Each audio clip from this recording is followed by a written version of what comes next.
talk about your emotions when you saw that ball trickle across the line. We knew this was important to win. You know, I mean, when you start to look at this tournament and really break it down, and you know, Saprissa is the strongest team, you know, for sure, and that's the reality. But we knew that this team would not be a slouch team. We knew it. We watched them a little bit. They're a different type of Salvadorian team. You know, they defend deep, they counter, and they hit you on set pieces. You know, and they got some big boys that can give you problems. So, you know, they could give Saprissa some problems as well, because the way they play makes it difficult. Because with that back five, and they basically defend with 10 guys, 30 yards from goal, and then, like I said, every dead ball's lumped in the box. And in saying that, I thought we completely dominated the game, and you know, I thought we got lineup right. We went strong. I thought we got system right. I thought we got our subs right. You know, we thought about maybe, you know, managing a few guys and getting them out. If we would have, we probably don't level the game. So that's why we kind of left a Valeri in and Adi in, because I had just kind of a sense that something might, you know, turn, and sure enough it did. So in the end, it's most important to get 3 points, because that puts us in a position where, you know, obviously we take care of business, that we're still in it. You know, if we didn't, if we drew or lost, we would have had to win all three of the next games and get 9 points. So that would have been a tall order. How much psychologist are you playing as that game goes on to keep guys from getting frustrated? They're not seeing the ball go in the net with all those chances. Yeah, I mean, you know, we're getting chances, so you think we're gonna score, you know. And I think also when you looked at the lineup at the end, you think we got our best guys in there, so you have to have faith that you're gonna score. But I've also been a part of soccer games where you don't score the goal. I mean, I've seen it. You know, I've been a part of it. You know, I told them the story before the game about, you know, the tournaments that I've been in CONCACAF with U18 national team as an assistant, U23 national team, and you know, some of the things I told them, the first thing you need to be aware of is expect the unexpected.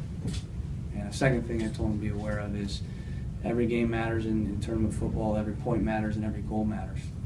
And you know, so those were the two things we talked about before the game. But you saw I put out a group that was strong, and I put out a group that was experienced. You know, Ned had played in these games. Jack Mack had played in these games. You know, Jermaine Taylor's an international. Alice internationally played in CONCACAF. You know, games. Valeri, obviously, Char. You know, they've played in these type of games, and they're not easy. They're not easy. I mean, you know, I got knocked out of the Olympics to El Salvador on a last-second goal in the 96th minute. You know, to draw 3-3. So, you know, we didn't underestimate this team. You saw that in our performance. We played really well. We just didn't finish. You know, we just did not finish. And it could have been 3-4-0 at halftime. Probably could have been 8-0 by the end of the game if we finished better. Is it a concern? Is it a concern for you that you didn't finish, especially since, like you said, you could have put them away early and not ever had to worry about that 1-1 draw? Yeah, I mean, we're playing well. We're getting chances. So, you know, I always have faith that when you get chances, eventually you'll score. I mean, I think every year we kind of have this, you know, a period, and every team does, where, you know, kind of the well dries up a little bit. And I told the guys after the game, you know, if you keep playing the way you're playing and getting as many chances as you get, there's going to be a game where we open up the floodgates. You know, we get 3-4 goals. So, yeah, I didn't like the fact that we didn't finish today, you know, because we made it a lot harder than it should have been. But it would have been a lot worse if we, you know, had the game we had today and we didn't get any chances, you know. So, I mean, for me as a coach, what do? You got to continue to keep playing the way you're playing, and then hope that the ball falls and they finish. That's all you can do. The other coach was asked about the physicality of the game, and he considered it to be normal and part of the game. What's your take on that? Well, I think we dominated possession, right? I think we had nearly 70% possession. So obviously, we were in positions where they could foul us a lot, and they did. So I think it's probably normal for them when a team has 70% possession that they're going to foul as much as they did. everything right now is coming through Valeria, including today, but the first one really on the doorstep, got the second one, obviously. That's been sort of the pattern, it seems, over the last 6-8 games. How do you get the contributions out of the other guys in the attack that you need to get in order to score goals consistently? Well, I think you're always going to get the majority of chance creation out of your 10. That's just the way it is. I mean, you'd say the same thing out of other teams and their 10.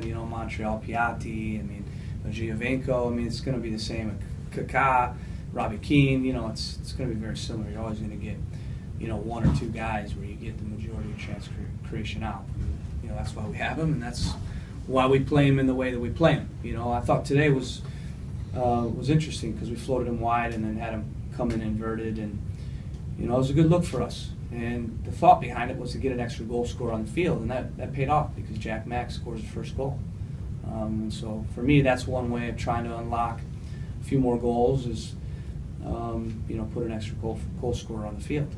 And I thought in terms of floating the wingers in and getting more width now because we have a Vitas.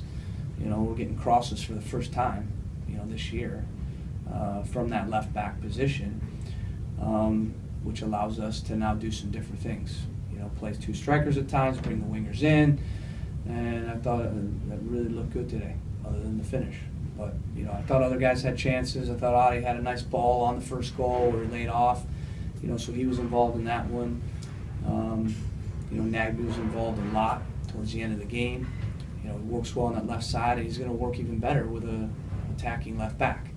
Because now all of a sudden there's 2v1s that are created. So, I think we're starting to put it together in a way where we'll get some more production. But, certainly Adi's got to chip in. Certainly Darlington's got to chip in as well if we're going to be successful here at the end of the year. Time for one more, please. You said Vitas might only go 60, 70, obviously. Yeah. And the good thing is we bossed the game today, and so we were on the ball. The team that's on the ball usually conserves energy because, obviously when you're on the ball, you keep your shape. But we also did have to push quite a bit in that last kind of 15. We had hoped to get a few guys off. But at 1-0, I just didn't feel comfortable enough to do that. So I opted to keep Adi on and keep Valeria on because for me the most important thing was to make sure we won this game. And I knew we had 3 days. I knew we were on the ball a lot. And so I don't think the guys are too chewed up. It helps the game went kind of how it went. Vitas as well. We planned to get him off, but he felt good, looked good.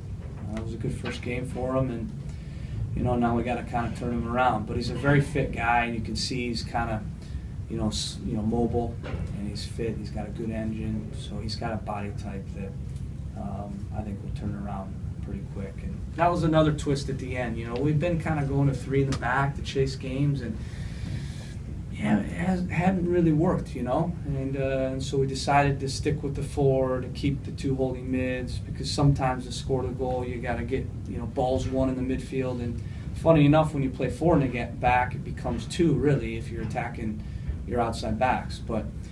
And so I think that'll be a move now that we'll use. But when we're having Zarek, we're not getting attack anyway, so that's why I've gone to 3. But I thought that was, another little twist. So, I continue to learn stuff about my team. I continue to learn stuff that works. But it does help a lot having an attacking left back that can serve balls in, can overlap. And then that changes a lot of dimensions for us. So when they're